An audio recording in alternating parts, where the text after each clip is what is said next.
Hi, this is Elif Shafak's Three Daughters of Eve. Accept.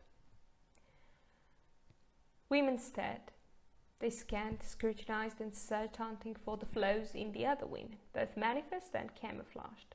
Overdue manicures, newly gained pounds, sagging bellies, buttocks, lips, varicose veins, cellulites, still visible after liposuction, hair roots in need of dyeing, a pimple or a wrinkle hidden under layers of powder.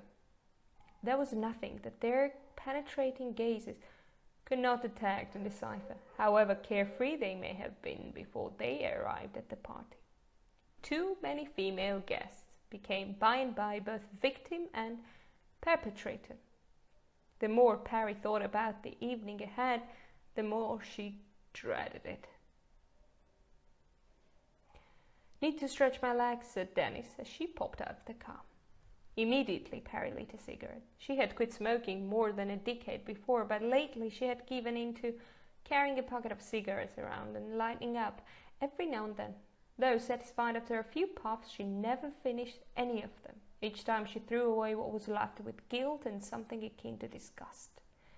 She chewed mint gum afterwards to mask the ordeal, though she disliked the taste.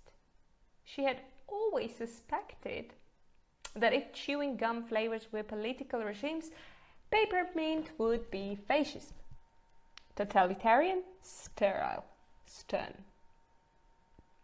"Mum, I can't breathe," said Dennis, now backing. "Don't you know it'll kill you?"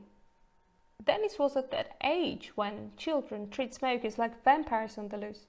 At school, she had given a presentation on the harmful effects of smoking, featuring a poster showing day-glow arrows pointing from a newly opened cigarette packet to a freshly dug grave.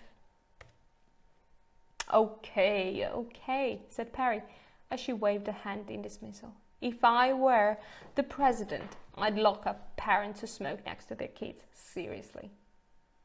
"Well, I'm glad you're not running for office," Parry said, before pressing the button to lower her window. The smoke she exhaled outside swirled in the air and then slowly, unexpectedly, entered the open window of the car next to them. That was the one thing one could never get rid of in this city. Proximity. Everything was adjacent to something else.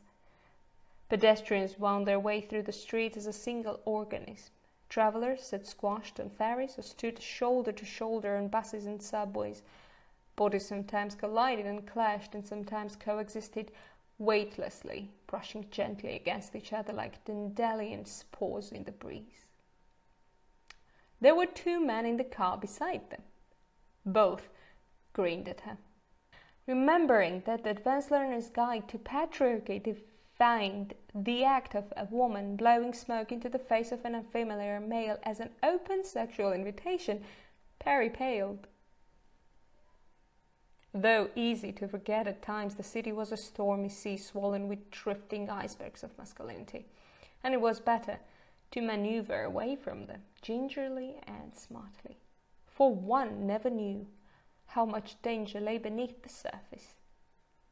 Whether driving or walking, a woman did best to keep her gaze and focus and turned inwards, as if peering in the distant memories. When and whenever possible, she should lower her head to convey an unambiguous message of modesty, which was not easy, since the perils of urban city, not to mention unsolicited male attention and sexual harassment, required one to be vigilant at all times. How women could be expected to keep their heads down and simultaneously have their eyes open in all directions was beyond Parry. She threw away the cigarette and closed the window, hoping the two strangers would soon lose interest in her. The traffic light changed from red to green, but it didn't matter. Nothing was moving. That was when she noticed a tramp walking down the middle of the road.